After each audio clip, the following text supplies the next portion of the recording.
Boa noite. Boa noite. Educação. Dados do IBGE mostram que frequência escolar de crianças aumentou no Brasil. Gestão Haddad começa a notificar imóveis ociosos na região central. O IPTU desses edifícios vai aumentar. Falta d'água em Itu. Vigias são contratados para garantir a segurança em Bicas. Quadrilha invade a agência bancária em Genópolis. Bandidos são presos. Explosão mata uma pessoa em oficina mecânica em Osasco. Brasil começa a medir temperatura de viajantes vindos de países que sofrem surto de ebola.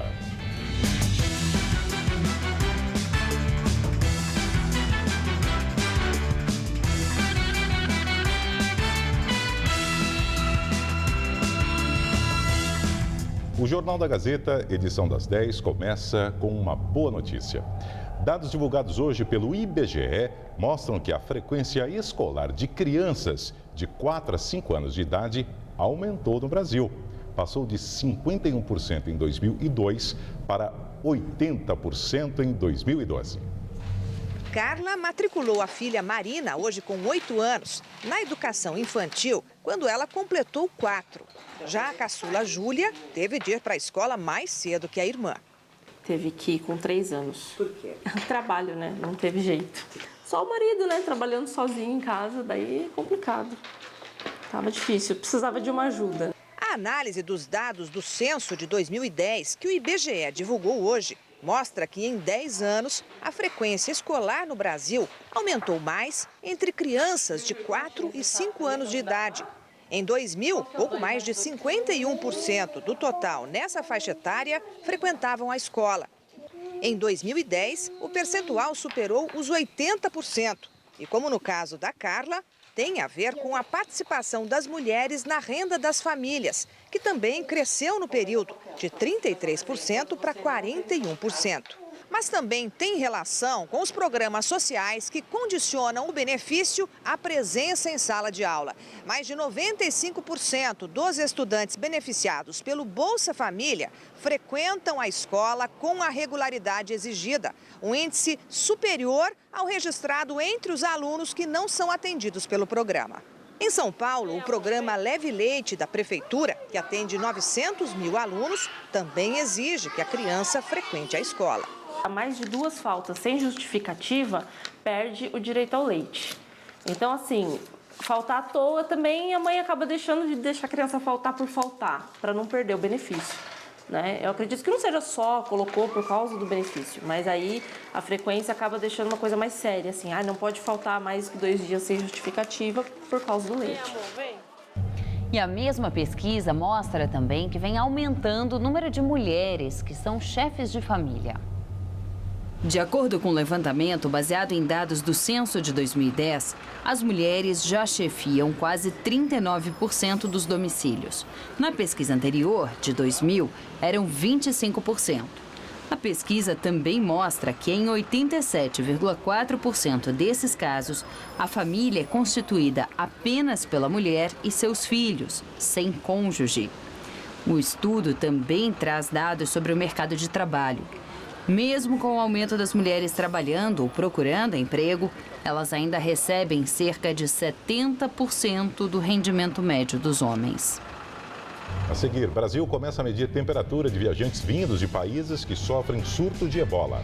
E a falta d'água em Itu, no interior de São Paulo. Além do racionamento, a população agora é vítima de ladrões que vêm roubando água de quem faz fila nas bicas. A Câmara de São Paulo convida você para debater o Orçamento 2015. Ele vai ajudar a melhorar a nossa cidade. Será a sua chance de indicar os investimentos necessários em seu bairro, como mais recursos para a saúde, transporte público, moradia e lazer. Aproveite essa oportunidade e venha para as audiências públicas. Estamos esperando por você. Participe. A TV tá mais barata agora. O notebook tá mais barato agora.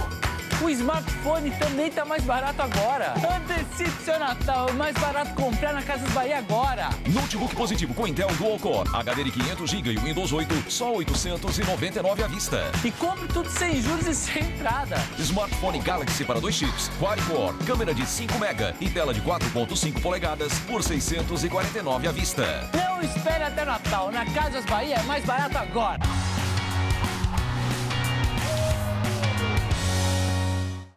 A Folha é a favor do casamento gay.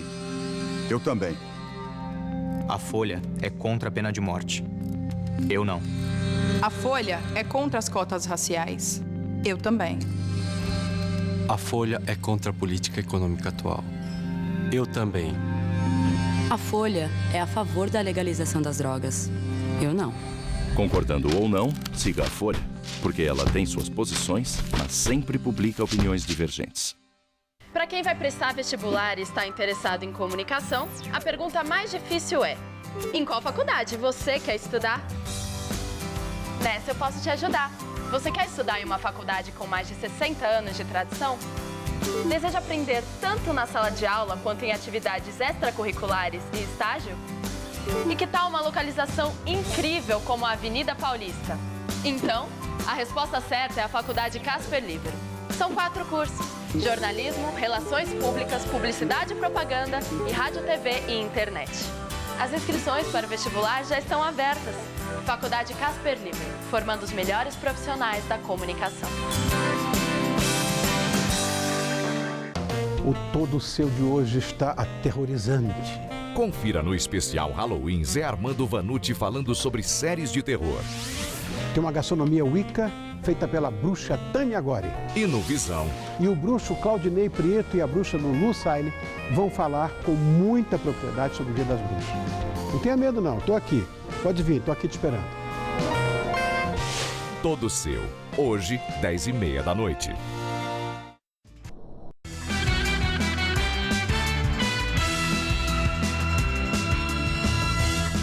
A Anatel determina que empresas terão que entregar 80% da velocidade de internet contratada. A exigência começa a valer a partir de amanhã. A Anatel vem aumentando o limite mínimo de velocidade de internet banda larga entregue pelas operadoras desde novembro de 2012, quando as empresas foram obrigadas a entregar pelo menos 60% da velocidade contratada. Em novembro do ano passado, o mínimo subiu para 70%. A regra faz parte de um regulamento de gestão de qualidade. A Prefeitura de São Paulo começou hoje a notificar os donos de imóveis ociosos da cidade, principalmente os da região central. A ideia é que o IPTU desses locais tenha um aumento progressivo, começando com reajuste de 2% já no ano que vem. Bem ao lado do Poupa-Tempo da Sé fica o Caveirão. Assim, este prédio abandonado na Rua do Carmo é chamado por moradores e comerciantes da região. Sem utilização há décadas, servia como moradia para cerca de 200 pessoas. No início do ano, as famílias foram retiradas. Do outro lado da rua fica o comércio de Ângelo. Para ele, a revitalização deste espaço melhoraria o comércio do centro da cidade. Se for comercial é ótimo, né? Porque aí traz tráfego pra gente, né? Fica muito bom, né? E se for residencial também, porque pelo menos, né, dá uma limpada, torcendo para que o negócio fique melhor. Na primeira fase, 68 imóveis serão notificados. Os proprietários terão 1 ano para apresentar um projeto de construção, 2 para iniciar as obras e 5 para concluir. Depois deste prazo, o imóvel pode ser desapropriado. A ideia é que o IPTU destes locais tenha um aumento gradual, começando com reajuste de 2% no imposto do próximo ano. Em 5 anos, o reajuste poderá ser de 15%. Segundo a Prefeitura, o objetivo a partir de agora é diminuir a especulação imobiliária e evitar a degradação em regiões com estrutura, como a região central da cidade. Um levantamento feito por professores da USP aponta que São Paulo tem cerca de 2.000 imóveis ociosos, sendo 60% no centro da cidade. Imóveis que tenham 60% de área ociosa já serão notificados. É o caso deste prédio na Avenida São João. Por aqui, muitos andares estão com as luzes apagadas por falta de uso. Há 40 anos funciona a empresa de engenharia civil da família de Marcos. A sugestão é os proprietários reformarem e e alugarem ou ocuparem, né? Os outros proprietários, porque os nossos imóveis estão ocupados. Na rua Francisca Miquelina, na Bela Vista, o terreno onde hoje funciona o estacionamento da Associação Paulista de Medicina também foi considerado como ocioso pela prefeitura. Mas o secretário-geral da associação conta que já está prevista a construção de um centro de convenções. Não nos pegou desprevenido porque a gente já tinha esse planejamento. A gente torce para que esse centro realmente se revitalize, que você possa transitar nele sem violência, com conforto e com uma beleza que ele possui naturalmente. A Prefeitura informou que o proprietário notificado pode apresentar impugnação no prazo de 15 dias contados da data de recebimento da notificação. Moradores de Itu, no interior de São Paulo, que sofrem com a falta d'água há quase 9 meses, agora têm outra preocupação. Criminosos estão furtando água nas filas das bicas. As caixas que a Prefeitura espalhou pelos bairros para ajudar no abastecimento são vigiadas por guardas civis metropolitanos. Atualmente, essa é a imagem que mais se vê na cidade. Pessoas andando pelas ruas em busca de água. A Bica Santa Terezinha é uma das mais procuradas. As pessoas só vivem em função disso agora aqui. E fora o investimento, né? Porque a bomba e etc e tal fica em torno de R$500 para você poder ter a bomba para mandar água para a caixa. E além de todo o transtorno, os moradores têm agora mais uma preocupação. O medo de terem os galões com água roubados, como aconteceu na semana passada com quem estava na bica. O pessoal vieram aí de madrugada aí com arma aí, daí pegaram os baldes do pessoal, obrigaram eles a colocar o balde no carro e levaram embora a água do pessoal aí. A dona Marli perdeu o dia de trabalho. É mais seguro vir de manhã. E a água será suficiente para apenas um dia. Não tinha como deixar as crianças em casa sem água, eu tive que vir recarregar água para sair para trabalhar amanhã e deixar pelo menos a água em casa para eles.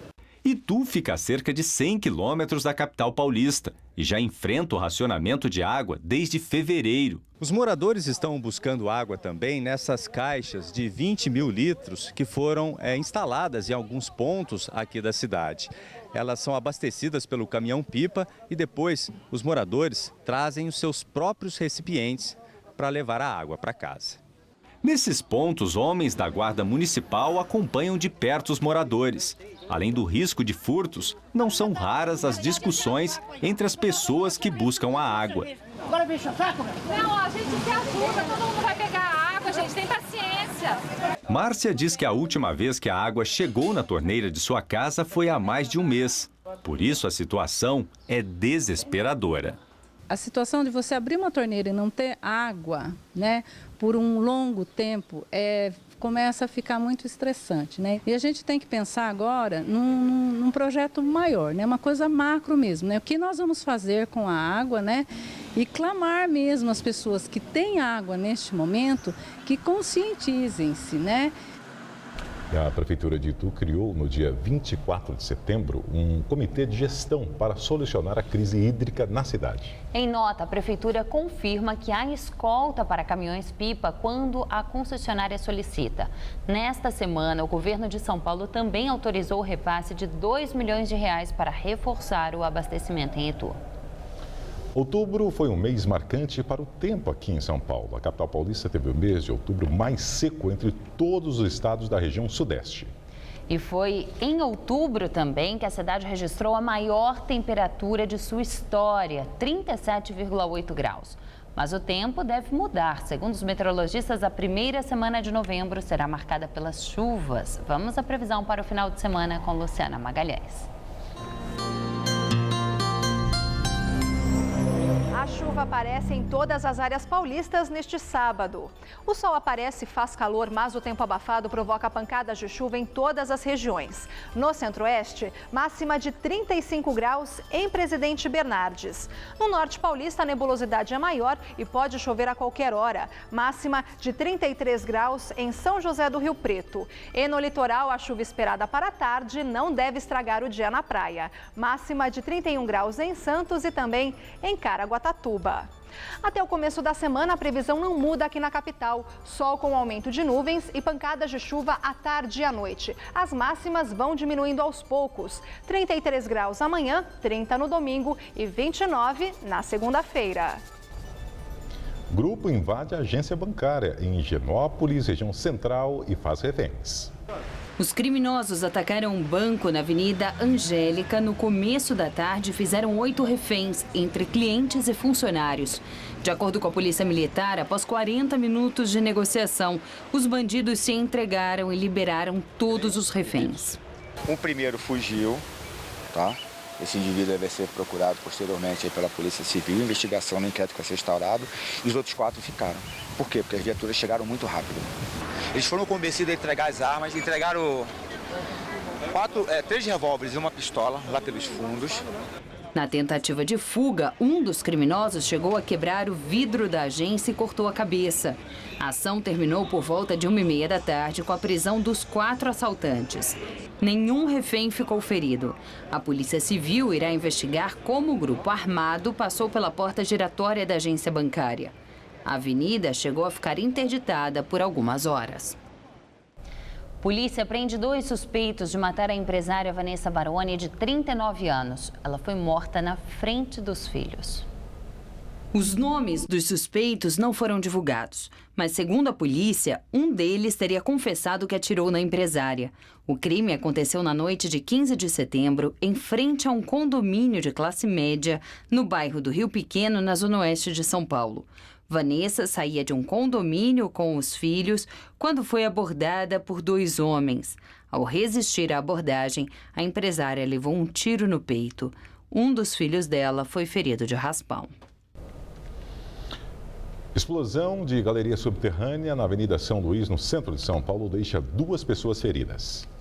A explosão aconteceu por volta das 4 da tarde na rede subterrânea de energia elétrica e repercutiu ali naquele bueiro que fica aqui na Avenida São Luís, na região da República. 2 pessoas que passavam pela calçada ficaram feridas e foram levadas para o pronto-socorro. Ainda não se sabe o que teria provocado essa explosão. A Eletropaulo diz que as causas serão investigadas. Explosão em oficina mecânica em Osasco, na Grande São Paulo, mata um homem que estava trabalhando no local. A vítima tinha 50 anos. Outro funcionário da empresa teve ferimentos leves e foi socorrido. Foi o tanque de um caminhão que explodiu. A perícia técnica deve apontar as causas do acidente, mas, segundo a primeira avaliação, havia resíduo de chorume e gás metano no interior do tanque. Uma faísca pode ter causado a explosão. O soldador Valderez Pereira dos Santos, de 50 anos, que trabalhava na oficina, morreu na hora. Os bombeiros passaram a manhã recolhendo fragmentos do corpo que ficaram espalhados nos imóveis vizinhos. A empresa onde houve a explosão está interditada. Ela fica do outro lado desse muro. Nós estamos aqui numa empresa vizinha para mostrar os impactos da explosão. Ali um pedaço do telhado que ficou revirado, retorcido, e aqui vidro quebrado no chão das janelas que não resistiram ao impacto da explosão. A gente estava trabalhando aqui, né? Mas a gente só viu um estouro, né? A gente olhou lá, tem um fogo subindo assim, a gente correu, a Defesa Civil teve aqui, fez uma vistoria aí. Não liberaram o meu estabelecimento ainda, né? Ah, tá. Só vão vir segunda-feira, porque tem os muros danificados. Eles falaram que não pode funcionar ainda. Entra em vigor neste sábado uma lei federal que altera o Código de Trânsito. Em 11 tipos de infrações de trânsito terão seus valores reajustados em até 900%. São 11 alterações no Código de Trânsito brasileiro. Entre elas, aumento de multa para quem pratica rachas ou faz manobra perigosa com o veículo. O valor de punição vai agora para R$ 1.915,40. A multa para quem ultrapassar em acostamento, hoje de R$ 127, vai para R$ 957, uma alta de 650%. No caso de disputas de corridas que terminem em acidente com morte, o culpado pode ser punido com até 10 anos de prisão. Se não houver vítimas, fica sujeito a pena de 6 anos de reclusão. As multas até 10 vezes mais caras começam a valer a partir de amanhã. E em caso de reincidência, o infrator vai ter de pagar o dobro do valor da punição. Para se ter uma ideia de como vai doer no bolso, uma ultrapassagem, por exemplo, com manobra perigosa em local proibido. Se o motorista for flagrado por 2 vezes fazendo a mesma infração, terá de pagar R$ 3.830. De acordo com o Denatran, o Departamento Nacional de Trânsito, a medida é um incentivo para que as pessoas conduzam os veículos de maneira segura. Vai ser uma maravilha, principalmente para mim, que venho todo dia de Santos para São Paulo, né? O pessoal ultrapassa demais pelo acostamento, eu mesmo não me conformo, né? É bom porque as pessoas só respeitam quando sentem no bolso, né? Vai ajudar muitas vidas a serem salvas, né? As infrações, além de mais caras, são consideradas também, a partir de agora, gravíssimas e valem a retirada de 7 pontos da Carteira Nacional de Habilitação. A nova lei prevê ainda que ultrapassagens perigosas e rachas custem aos motoristas envolvidos 1 ano, sem o direito de dirigir. Lógico que a gente fica com medo de cometer algum deslize e receber uma multa muito alta, vai doer no bolso, mas eu acho que é muito útil, né, para a população, diminuir acidentes, esse tipo de coisa. Deve diminuir os acidentes e melhorar o trânsito.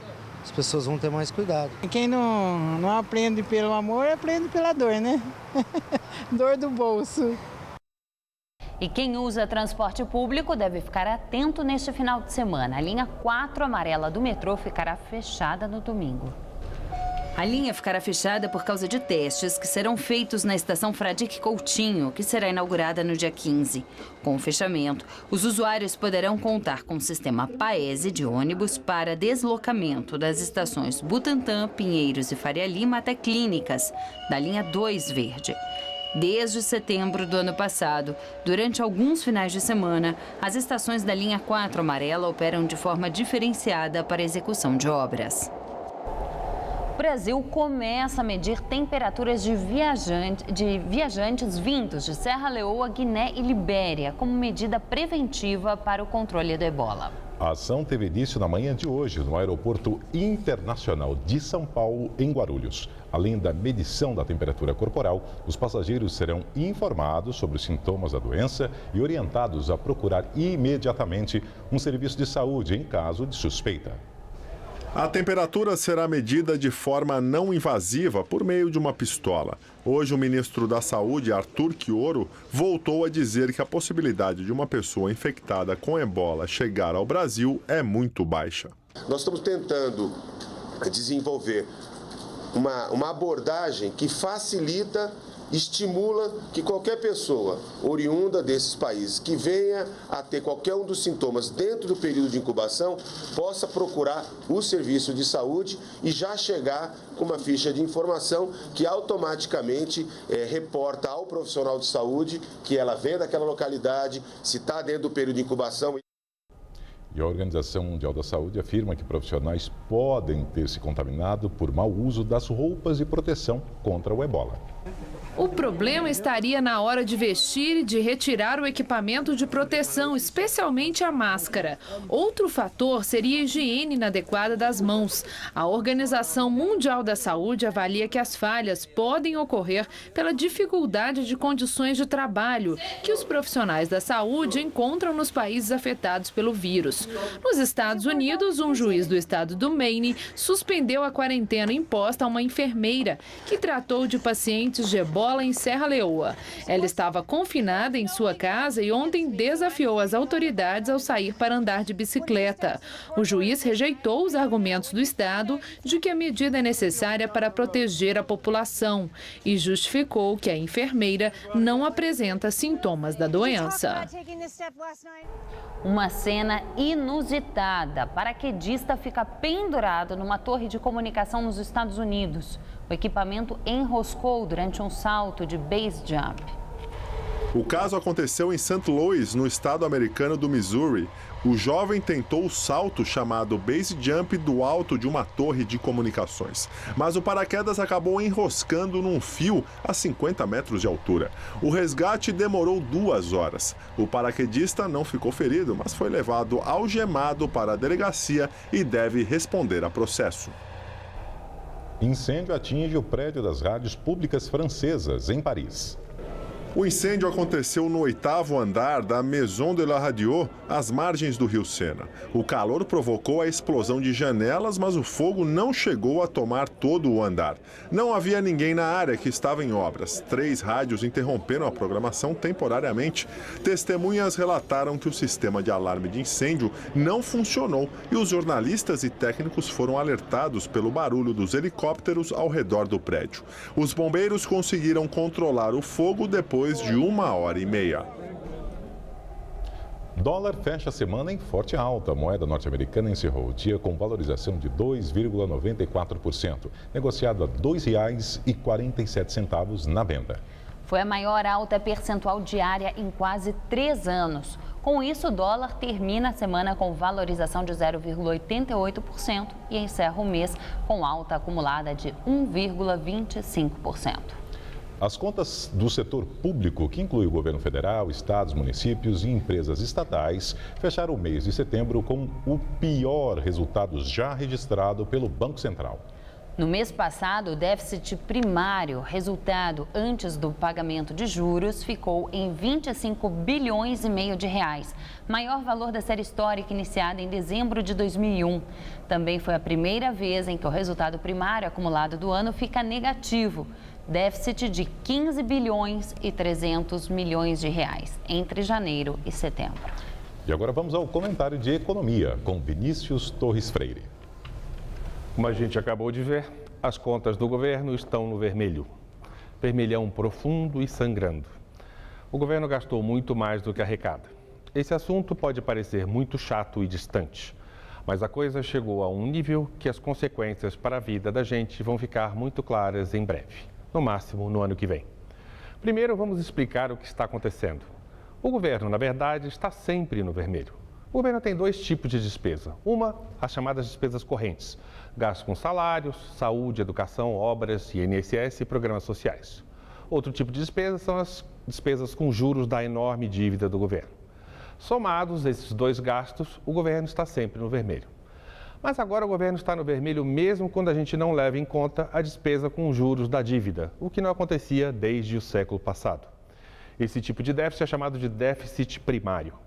Assim, o déficit total do governo aumentou ainda mais. E daí? Primeiro, o governo tem de pedir emprestado para cobrir o rombo. Quanto maior o rombo, maior a dívida. Quanto maior a dívida, maior a taxa de juros para o governo, o que faz com que aumente a taxa de juros para todo mundo. Segundo, numa situação de desemprego ainda baixo, quanto mais o governo gasta, maior a inflação. Terceiro, isso não pode continuar para não virar uma bola de neve explosiva, como acontece com as pessoas que entram no cheque especial ou rolam dívidas no cartão de crédito. Para que isso não continue, o governo tem de cortar gastos ou aumentar impostos. A coisa ficou tão feia que o governo teria de fazer as 2 coisas. Teria de cortar despesas em obras, por exemplo, não vai poder aumentar programas sociais. E vai ter de aumentar impostos para reduzir um pouco o rombo. O novo governo Dilma diz que vai começar a falar disso em mais ou menos 1 ou 2 semanas. O que aconteceu? O governo gastou mais, fez mais dívida, deixou a inflação mais alta, tudo isso para não deixar a economia esfriar. A economia esfriou. Era uma receita errada e deu errado. O país não cresceu e está endividado. Em suma, com juros mais altos, cortes de despesas e desconfiança geral do consumidor e do empresário na economia, o país não vai crescer quase nada de novo em 2015. Mas dessa vez a gente vai sentir mais no emprego e nos programas sociais. Boa noite. A edição das 10 do Jornal da Gazeta termina aqui. Boa noite. Nós voltaremos na segunda-feira. Fica agora com Rony Fon, todo seu. Uma ótima noite para você e um bom fim de semana.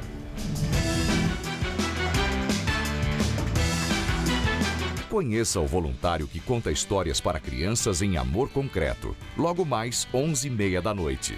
Assista agora Todo Seu e logo após, Amor Concreto.